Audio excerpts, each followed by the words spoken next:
నమస్కారం. నేను ముత్యంపేట తేలు నరేష్ ముత్యంపేట సర్పంచ్గా పోటీ చేస్తున్నాను. ఈరోజు నామినేషన్ వేయడం జరుగుతుంది. మా ఊర్లో చాలా రకాల సమస్యలు ఉన్నాయి. ఒకటి నీటి సమస్య ఉంది. 30 సంవత్సరాల నుండి ఒక వాడకట్టుకు ఇప్పటికీ ఇంతమంది నాయకులు నిల్చున్నారు, కానీ ఆ వాడకట్టులో ఇప్పటికీ వాటర్ సమస్యనే ఉంది. ఇప్పటికి పట్టించుకున్న నాదుడు లేదు. నెక్స్ట్ రెండోది ఏంటంటే, ఒక గ్రామ పంచాయతీ కూల్చడం జరిగింది. దాన్ని గాంధీ కాడ నుండి వేరే కాడికి మరలించడం జరిగింది. ఇప్పుడు అది కొత్తది తీసుకురావాల్సిన బాధ్యత ఉంది ఇప్పుడు కొత్తగా. రెండోది, మా ముత్యంపేట గ్రామ ప్రజలు కానీ, సరౌండింగ్ మండల్ వైజ్గా కానీ, ముత్యంపేట షుగర్ ఫ్యాక్టరీ కోల్పోయి అలా వర్కర్లు చాలా ఇబ్బంది పాలవుతారు. మా పార్టీ తరపు నుండి కూడా ఫ్యాక్టరీ ఓపెన్ చేయించడానికి పై అధికారుల దాకా తీసుకెళ్ళి కొన్ని సమస్యలు పరిష్కరించి, గటర్లు కానీ, సీసీ రోడ్లు కానీ, వాటర్ సమస్యలు చాలా ఉన్నాయి. ఇట్లాంటి ఇంకా చెప్పుకుంటూ పోతే చాలా ఉన్నాయి.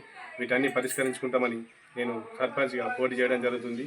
దయచేసి అందరూ సహకరించాలని కోరుకుంటున్నాను. మీడియా మిత్రులు కానీ, పోలీస్ అధికారులు కానీ, ఎంఆర్ఓ గారు కానీ అందరు మాకు సహాయక సహకార సపోర్ట్ ఉండాలని కోరుకుంటున్నాం. ఇది మీ తేల్ నరేష్ గారి యొక్క నమస్కారం.